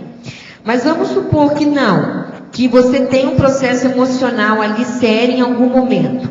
Provavelmente você vai ter você pode ter um distúrbio na sua fala, não no sentido apenas físico, mas você gagueja naquela hora, dá um branco mental por causa do nervoso, e aquilo vai afetando o seu processo de manifestação. Se a coisa ficar um pouco mais séria, pode ser que aquilo se imprima realmente como doença. Eu não sou especialista nisso, a gente pode até pedir para a Xalita, mas, por exemplo, o autismo. O autismo é um problema de interação.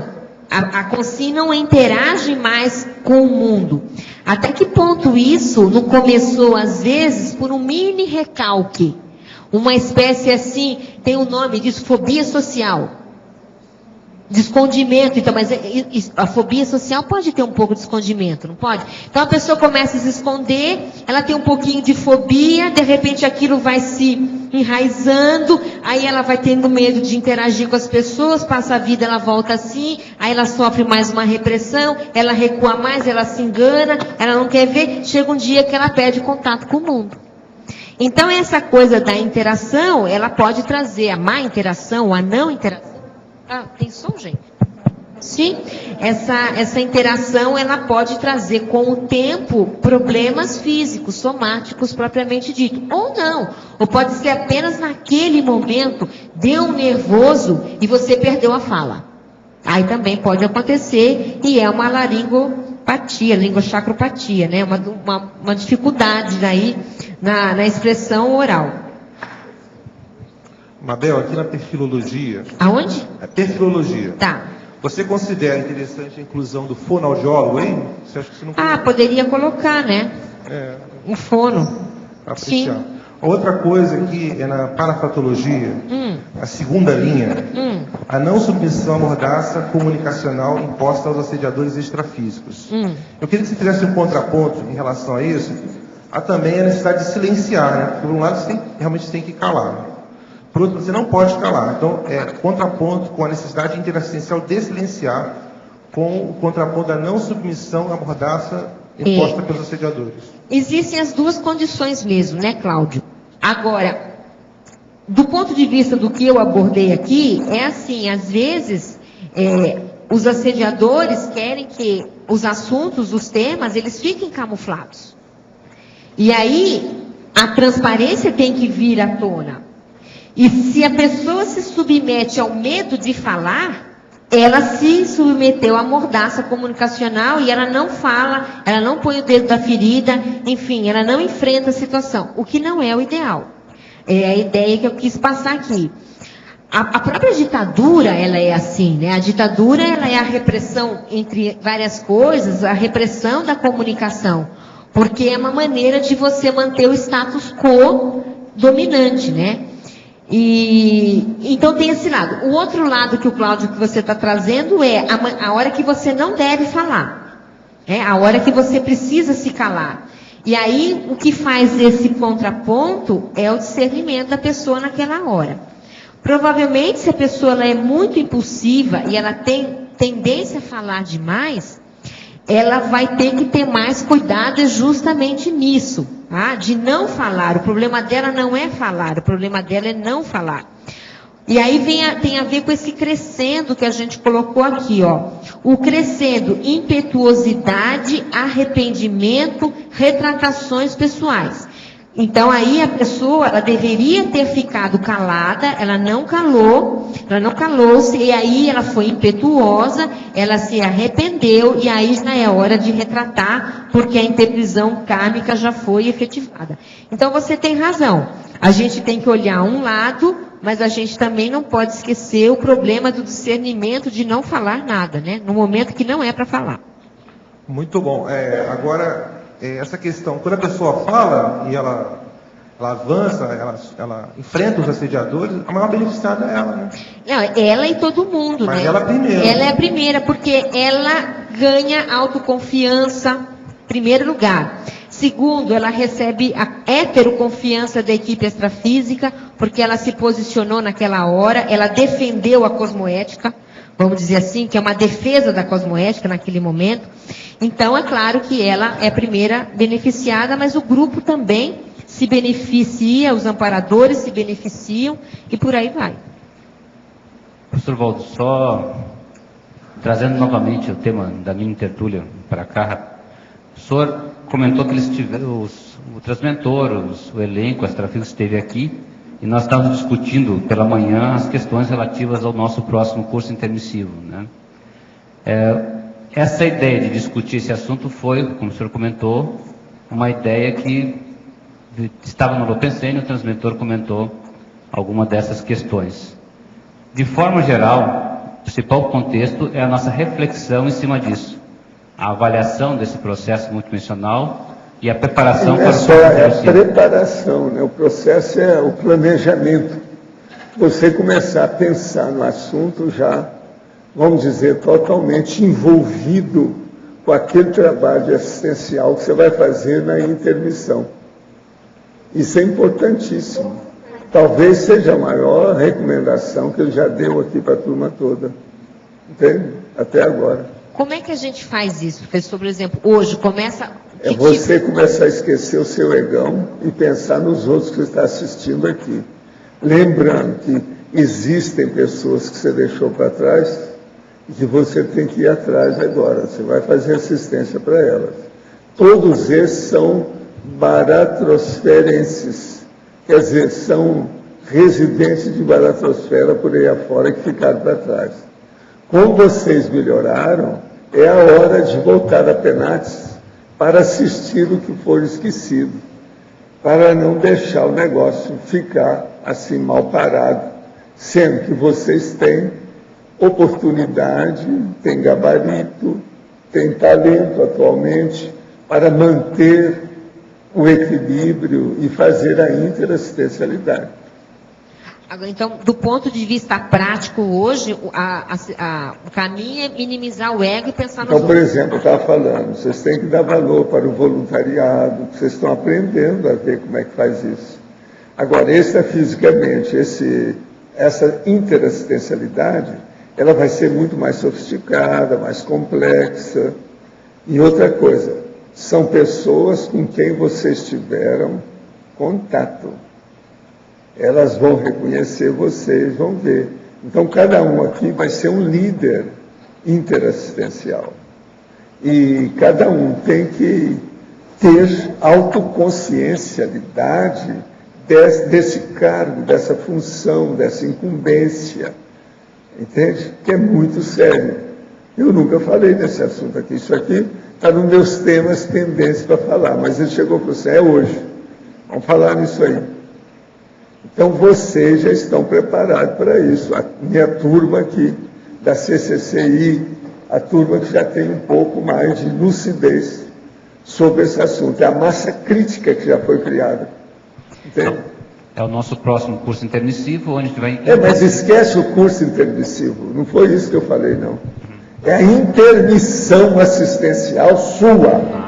Você tem que enfrentar isso aí. Porque quando você foi fazer o curso intermissivo, você ficou assoberbado e envolvido com as suas mazelas.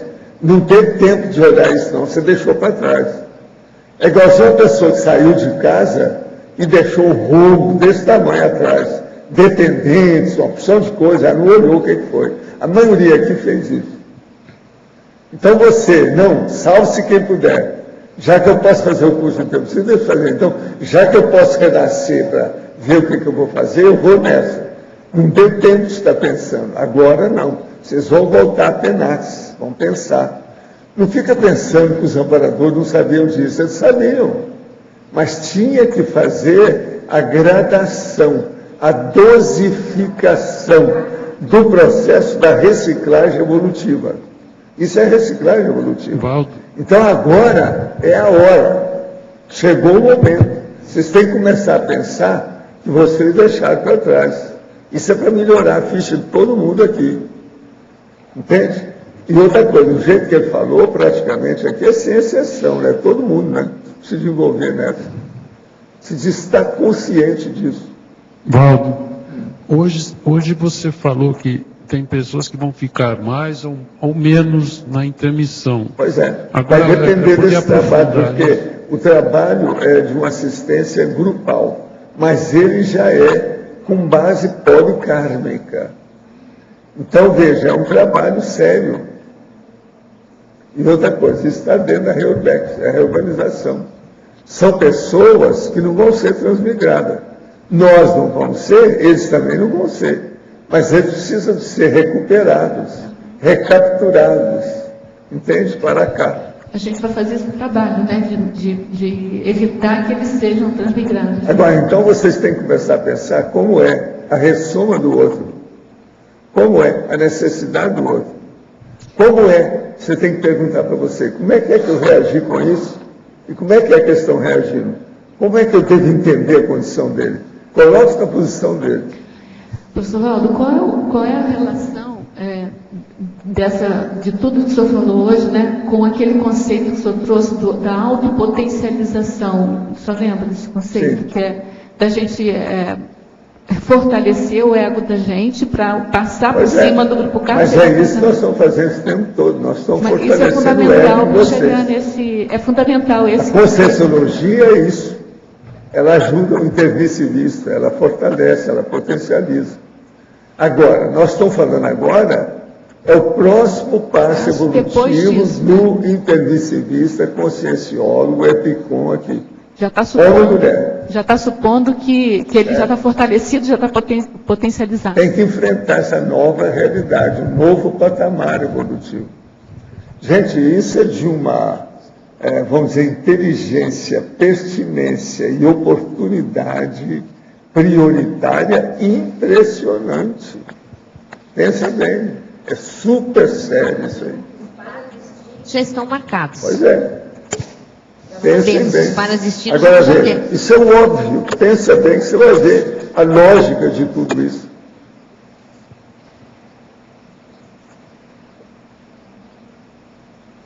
É o óbvio.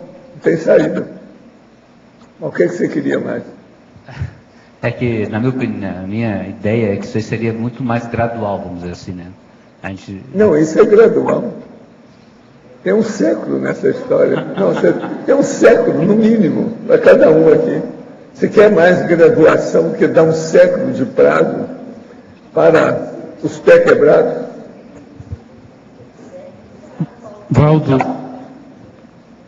Valdo, é que uma hora, talvez na mini, não sei se aqui é adequado, de você falar direito, o que a gente vai, na intermissão, qual vai ser o papel nosso aqui? Eu não entendi direito, lógico que alguma coisa eu entendi, mas mesmo lá, na intermissão, eu já vou ajudar o meu povo já na intermissão.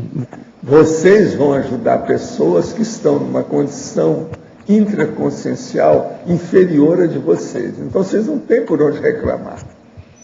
Tem que ajudar. São credores. Mas agora, credores que eles não têm nem força de reclamar para vocês. Muito. Esses não vieram assediar vocês aqui. Não tem noção. Pelo que eu entendo, a gente vai fazer resgate, então, na baratrosfera. Tudo é resgate. Resgate dos credores, os íntimos de vocês. E outra coisa, vocês vão reconhecer quem é, eles vão reconhecer vocês. Isso aí é importantíssimo, é muito forte, o processo. Então, vale a pena levar em consideração. Professor, há quantos milênios o Zéfiro passou por isso pela primeira vez? Não, já faz algum tempo, né? Agora, é lógico, agora, recentemente, eu falei com a turma de manhã, falei assim, ó, isso não me toca, eu sou noutra. Eu estou fazendo isso com o meu povo, meus credores, aqui, são vocês. O negócio é sério, eu sou consciente disso.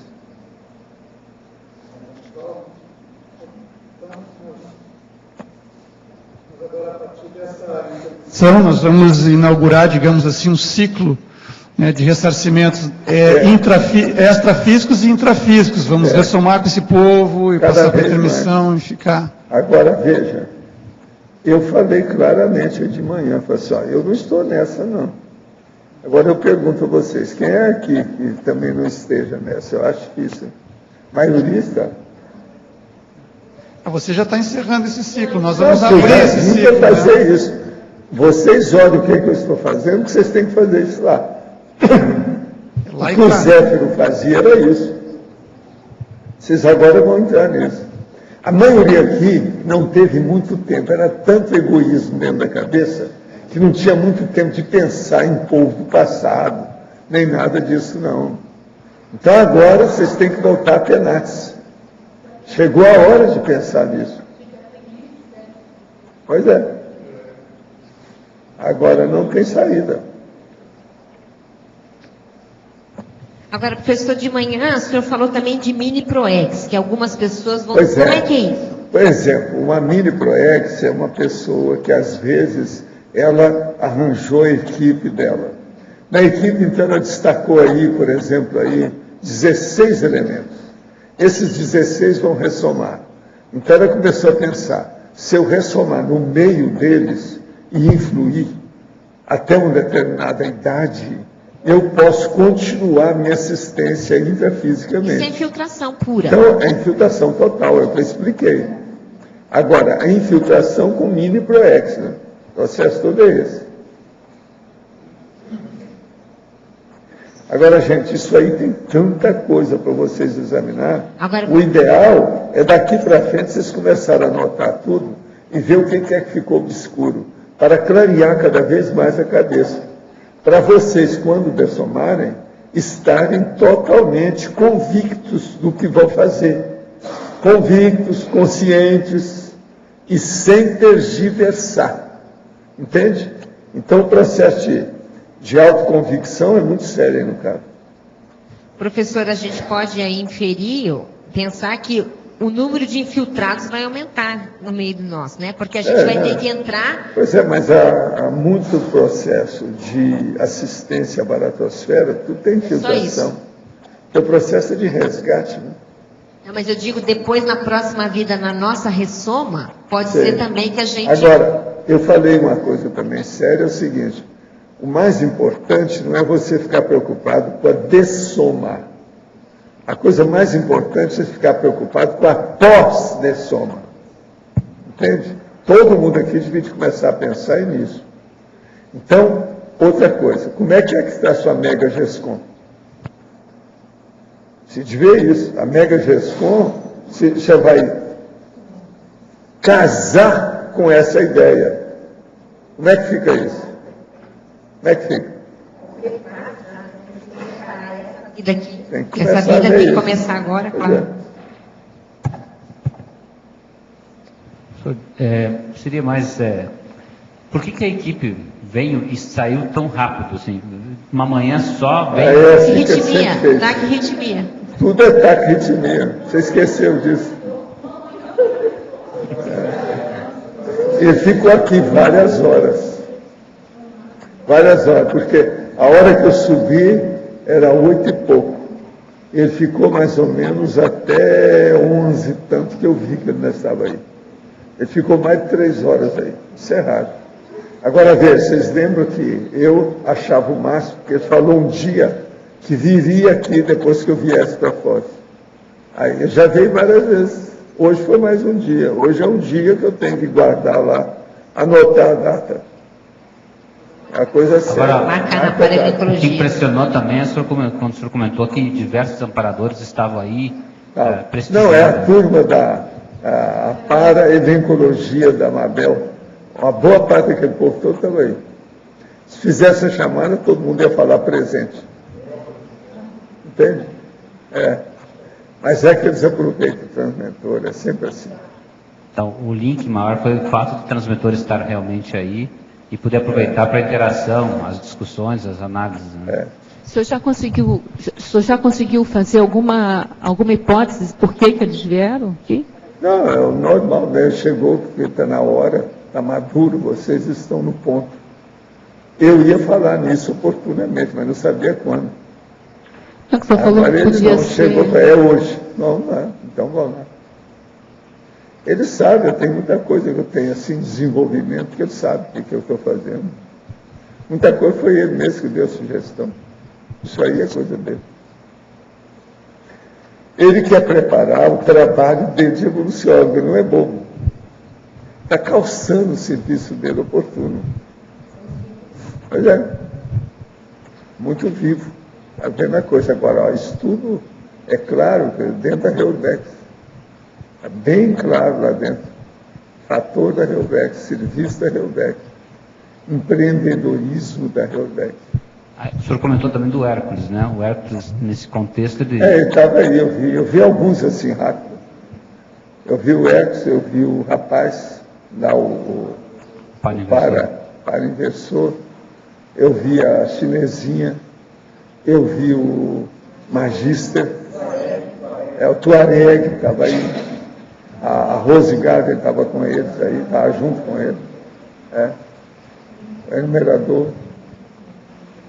Agora, ele me pegou a hora que eu subi com o Jorge, lá do Holocico. Eu atingi 33 pessoas, algumas horas lá. Aí eu subi com ele. Na hora que ele me entregou o carro, que eu fui entrar em casa, eu entrei com o transmentor.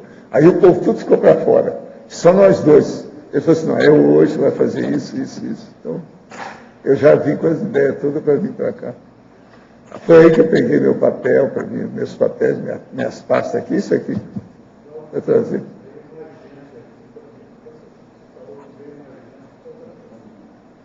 Porque ele atrai, né, o povo, né?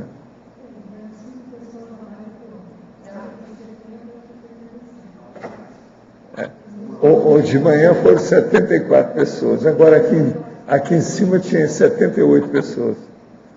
Empatou hoje, mais ou menos, o meu povo. Eles vieram do mesmo jeito. Agora, hoje é uma quarta-feira, não é dia que tem muita gente. Então, hoje é exceção. Outra coisa, teve gente de fora aí, esses rapazes, por exemplo, que vieram também. Pois é. E outra coisa, estão no laboratório agora, é tudo estudante de engenharia, da USP. Tem um cara que já recebeu 2 prêmios internacionais de pesquisa. Como é que é isso? Tudo rapazes simpáticos. Pode ser. Agora, tem 2 que estão tremendo. Então, eu falei para o laboratório da imobilidade física dele. Sr. Valdo, o senhor falou que ele veio aqui também para meio que planificar e distribuir tarefa da reurbanização. Mas ele também veio para avaliar também, não? Avaliar. Para dar força, né? Já avaliou? A impressão de que aqueles emissários, quando vieram, que fizeram esse balanço, o resultado está sendo agora, né? Não, porque eles fizeram o relatório lá para ele. Ele falou assim, não, então já está na hora, vamos lá. Agora esse foi o resultado. Isso é a consequência. Sem nó. Escuta, tudo que você pensar de critério técnico que o povo usa em qualquer atividade, empreendimento, etc., por aqui, pensa que extrafisicamente é 10 vezes melhor do que isso. Que eles raciocinam com mental soma direto. É o processo do psicossoma direto, não tem soma, não tem dor de barriga. Não tem nada mais, não há dor de cabeça, o ambiente é positivo, tudo é equilibrado. Então pensa, tudo aqui é pequenininho, tudo aqui entende, é caricatura, é arremedo. Lá é muito diferente. Agora, chefa, nós esperamos mais 500 verbetes seu com transmentor e tudo, tá certo? Dá um jeito. Os nossos comerciais, por favor. Obrigada. As pontuações da tertúlia de hoje foram 65 assinaturas no livro de presença, 30 perguntas presenciais e 18 perguntas respondidas online. Hoje temos 4 recados. Flora, workshop da Invexis, Eduardo, higiene consciencial, Marília, curso teáticas do CPC, Ivone, workshop Longevità. E antes Eliana vai falar sobre os amigos da enciclopédia. Boa tarde. Nós queremos convidar as pessoas que estão vindo a Foz pela primeira vez ou que estão retornando em visita, né, neste feriado, nesses eventos que temos nos próximos dias, para que conheçam aqui toda a estrutura de produção da enciclopédia. O tertuliário é uma delas que vocês estão presentes, e quem está também longe, teletertuliano, o Holociclo e Holoteca. E quem mantém financeiramente todas essas estruturas importantíssimas é o programa Amigos da Enciclopédia, que você também deve conhecer e, se possível, se tornar um amigo, um patrocinador, um mecenas da Enciclopédia da Conscienciologia. É muito fácil, quem está aqui vai direto na recepção do CAEC, se informa e pode fazer a sua adesão. Ou quem está fora, aqui de Foz, pelo telefone, ligando aqui para o CAEC, também pode renovar a sua assinatura e fazer a sua nova adesão. Ao final do mês estaremos sorteando, como de praxe, livros e cursos para os amigos que estão com a sua assinatura em dia. Muito obrigada.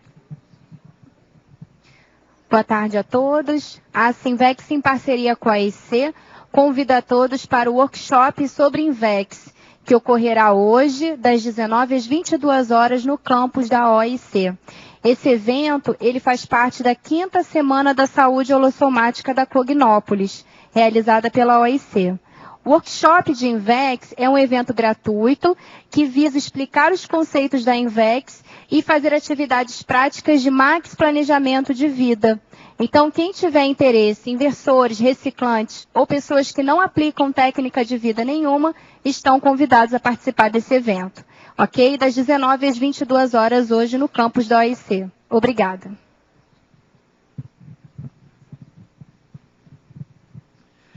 Boa tarde a todos. O CAEC convida para o curso Higiene Consciencial. Entre os temas abordados, temos aqui as distorções cognitivas, que são responsáveis aí pela maioria das formas de autoassédio. O padrão homeostático também de referência, a técnica da autorrefutaciologia, os extrapolacionismos e a dispersidade. No domingo, nós teremos um campo, que é o campo homeostático da sepsia intraconsciencial. O curso acontece do dia 5 a 7 de outubro, sendo que na sexta-feira, no dia 5, ele inicia às 15 horas, né? Não é um curso de imersão, o aluno ele volta para casa, né? E volta depois no sábado e no domingo. Maiores informações no CAEC, o telefone é 45 3525 2652. Obrigado. Boa tarde a todos. Estou aqui para falar sobre o curso Teática do Código Pessoal de Cosmoética, o Código do CPC. É um trabalho individual, coordenado pela professora Cristina Aracaque, Everaldo Bergosini, Cristina Vicentim e Juliana dos Remédios, onde a pessoa vai fazer ou refazer o seu Código Pessoal de Cosmoética. O curso são em 2 módulos. O primeiro módulo será do dia 16 a 18 de novembro de 2012. O segundo módulo será do dia 1º ao dia 3 de fevereiro de 2013. Maiores informações na recepção do CAEC pelo telefone 45 3525 2652 ou pelo site caec@caec.org. Boa tarde a todos.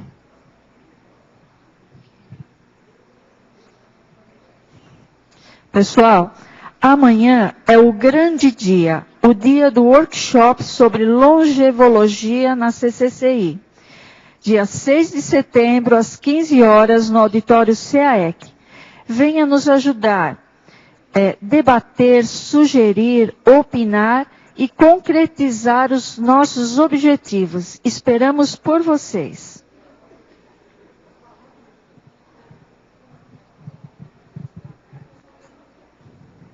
O verbal da manhã é para protocolo autoevolutivo, especialidade autoevoluciologia, autora professora Malu Balona.